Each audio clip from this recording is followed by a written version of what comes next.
আমাদের সঙ্গে পলাশও রয়েছে। পলাশ, তুমি যেখানে রয়েছো সেখানে ঠিক কি ছবি দেখতে পাচ্ছ, কতটা প্রস্তুতির ছবি দেখতে পাচ্ছ?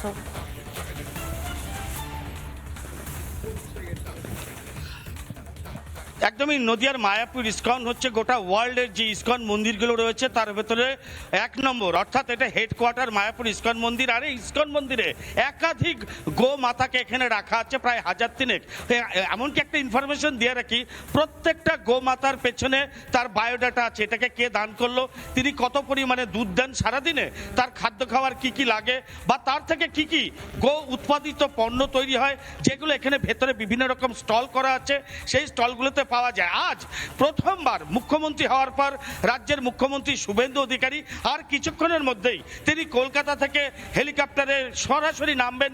ইস্কনের যে নিজস্ব হেলিপ্যাড রয়েছে সেখানে তিনি নামবেন এবং এখানে এসে দীর্ঘক্ষণ এই ইস্কনের যারা সাধু সন্ত রয়েছেন বা সেবায়িত রয়েছেন তাদের সঙ্গে দেখা করবেন। গোমাতাকে তিনি নিজে হাতে খাওয়াবেন। এখানে একাধিক গরু রয়েছে, কারণ শ্রীকৃষ্ণের ডাইনে বায়ে বিভিন্ন রকম যে গোমাতাকে দেখা যেত তাদেরই নাম অনুসরণ করে বিভিন্ন গোমাতার এখানে নাম রাখা হয়েছে। সকাল থেকেই রাজ্য পুলিশ এবং কেন্দ্রীয় বাহিনীর আধা সেনার জওয়ানরা তাদের কিন্তু চরম ব্যস্ততা রয়েছে যাতে কোনো রকম অপ্রীতিকর ঘটনা না ঘটে।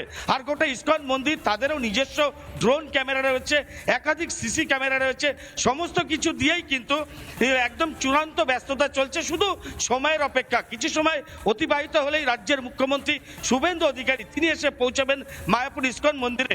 এখানকার সাধু সন্তরা তারাও অধীর আগ্রহে রয়েছে, তার কারণ এর আগে মুখ্যমন্ত্রী হওয়ার পর তিনি একবার গৌরিয়াপাট গেছেন শুভেন্দু অধিকারী, আর আজ ঠিক মায়াপুরের যে হেডকোয়ার্টার মায়াপুর ইস্কন মন্দির সেই ইস্কন মন্দিরে আসবে। আমি আমার ভিডিও জার্নালিস্টকে আরেকটু ভালো করে চিত্রটা দেখাতে বলবো। এখানে বাইরে বিভিন্ন রকম সাধু সন্ত তাদের বিভিন্ন রকম চেকের কাজ চলছে, কারণ সিকিউরিটি পাস সেগুলো কালেক্ট করে ভেতরে রাখা আছে। শুভেন্দু অধিকারীর যে এখানে এসে বসবেন বা যেই গৌমাতাদেরকে তিনি খাওয়াবেন বা তাদেরকে ভক্ষণ করাবেন তার ব্যবস্থা করা রয়েছে। সকাল থেকেই সাধু সন্ত ইস্কনের যারা কর্তৃপক্ষ তাদের ভেতরে চরম উৎসাহ উদ্দীপনা, তার কারণ শুভেন্দু অধিকারী প্রথমবার এবার প্রথম মুখ্যমন্ত্রী হওয়ার পর তিনি ইস্কন মন্দিরে আসছেন এবং স্বাভাবিকভাবে এই মুহূর্তে মায়াপুর ইস্কন প্রস্তুত তার জন্য। ধন্যবাদ পলাশ, ধন্যবাদ পিঙ্কি। নানা ধরনের কন্টেন্ট দেখার জন্য লাইক করুন, শেয়ার করুন আমাদের ফেসবুক পেজ, সাবস্ক্রাইব করুন আমাদের ইউটিউব চ্যানেল। পাশাপাশি অন্যান্য ব্রেকিং নিউজের জন্য অবশ্যই চোখ রাখুন রিপাবলিক বাংলায়।